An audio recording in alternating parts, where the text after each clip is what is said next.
Jean-Paul Lacalle, el juicio que cambió la historia del derecho penal internacional. ¿Por qué recordar este caso? En un pequeño tribunal en Arusha, Tanzania, se dictó una sentencia que cambió el curso del derecho penal internacional. Jean-Paul Lacalle, un simple alcalde local en Ruanda, fue condenado por genocidio y por crímenes contra la lesa humanidad. Por primera vez, una corte internacional reconoció que la violencia sexual puede ser utilizada como un arma de exterminio. Y este juicio no solo trajo justicia a miles de víctimas, sino que sentó precedentes que aún hoy influyen en la forma en que el mundo combate los crímenes más atroces. Contexto histórico: Ruanda, 1994. Ruanda, abril de 1994, en tan solo 100 días aproximadamente 800.000 personas fueron asesinadas. La mayoría eran tutsis, una minoría étnica que durante años había sido marginada. El conflicto fue alimentado por décadas de divisiones étnicas, propaganda violenta y una pasividad internacional imperdonable. El asesinato del presidente ruandés desencadenó una ola de violencia sin precedentes.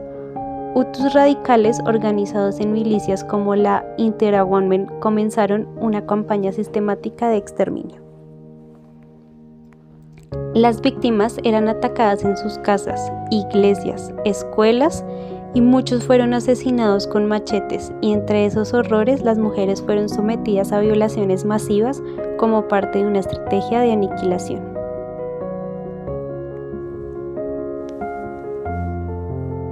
Jean-Paul Lacalle era el alcalde de la comuna de Taba, una posición de poder y responsabilidad dentro de la administración local.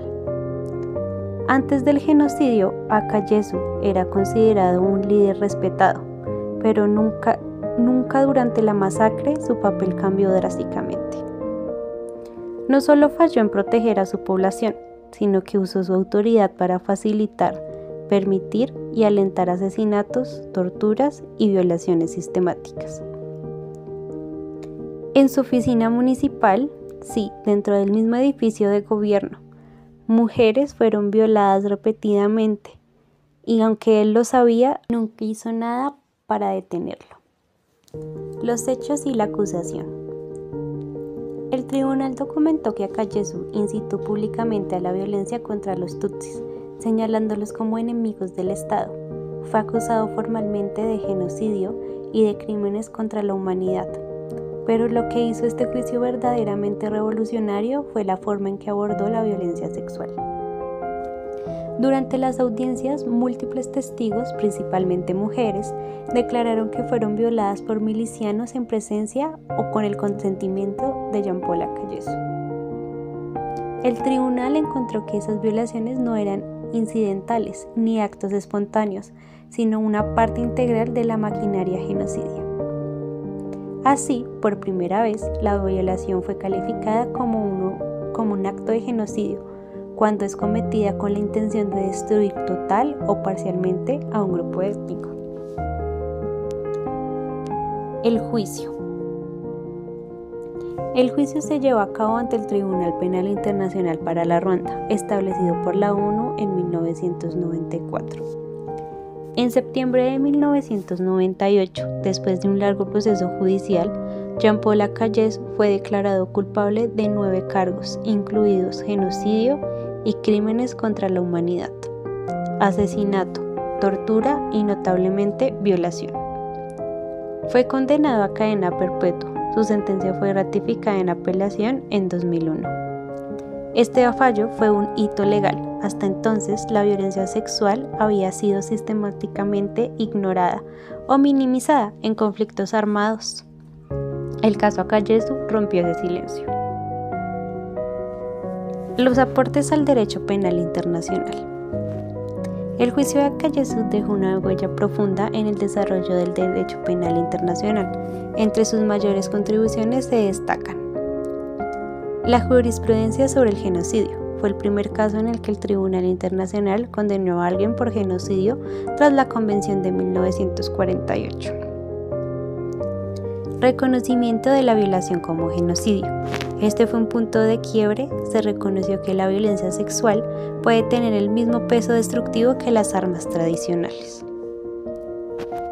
Responsabilidad de mando.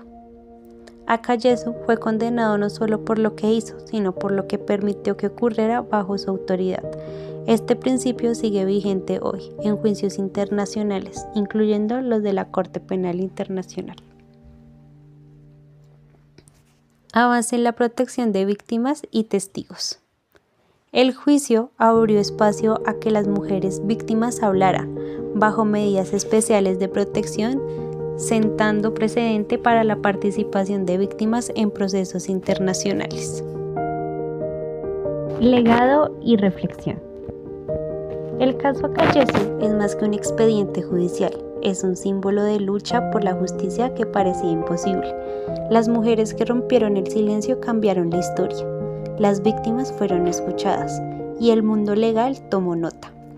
Hoy, gracias a ese juicio, se extiende que la violencia sexual en contextos de guerra no es un efecto colateral, sino una estrategia deliberada, muchas veces utilizada como táctica de exterminio. Desde Bosnia hasta Darfur y más recientemente en conflictos como el de Siria o Ucrania, la jurisprudencia de Akayesu sigue siendo invocada. Recordar a Akayesu es recordar el poder de la justicia internacional y sobre todo es un homenaje a las voces que se atrevieron a hablar y cambiaron el mundo. Esta sería una conclusión de lo anteriormente dicho. Los crímenes cometidos por John Paul Akayesu ocurrieron en Ruanda, un país de África Central, específicamente en la comuna de Taba, donde él ejercía como alcalde una autoridad local con poder administrativo y político. Entre abril y julio de 1994, en medio del genocidio que devastó el país, Akayesu no solo fue testigo de atrocidades inimaginables, fue partícipe. Los hechos se desarrollaron con brutal claridad. Primero, permitió el establecimiento de milicias armadas en su comuna.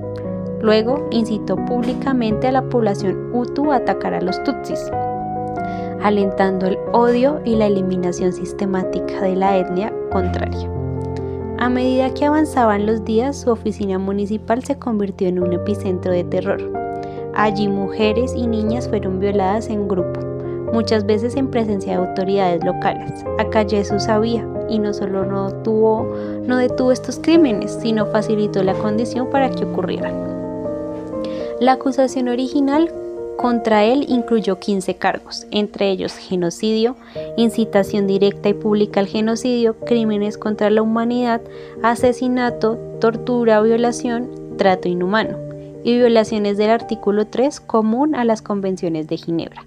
A lo largo del juicio, los fiscales lograron demostrar no solo su responsabilidad directa por actos cometidos, sino también su responsabilidad de mando como líder local.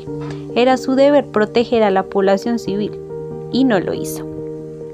En septiembre de 1998, el Tribunal Penal Internacional para la Ruanda, con sede en Arusha, Tanzania, lo declaró culpable de genocidio y crímenes contra la humanidad, incluyendo la violación como acto genocida. Fue sentenciado a cadena perpetua sin posibilidad de reducción, una de las condenas más contundentes emitidas por el Tribunal Internacional en ese momento. La sentencia fue confirmada en apelación en el año 2001. Este juicio no solo significó la justicia para las víctimas de Taba, sino que también marcó un antes y un después en el derecho penal internacional. Por primera vez el mundo reconocía que el cuerpo de una mujer podía ser convertido en un campo de batalla.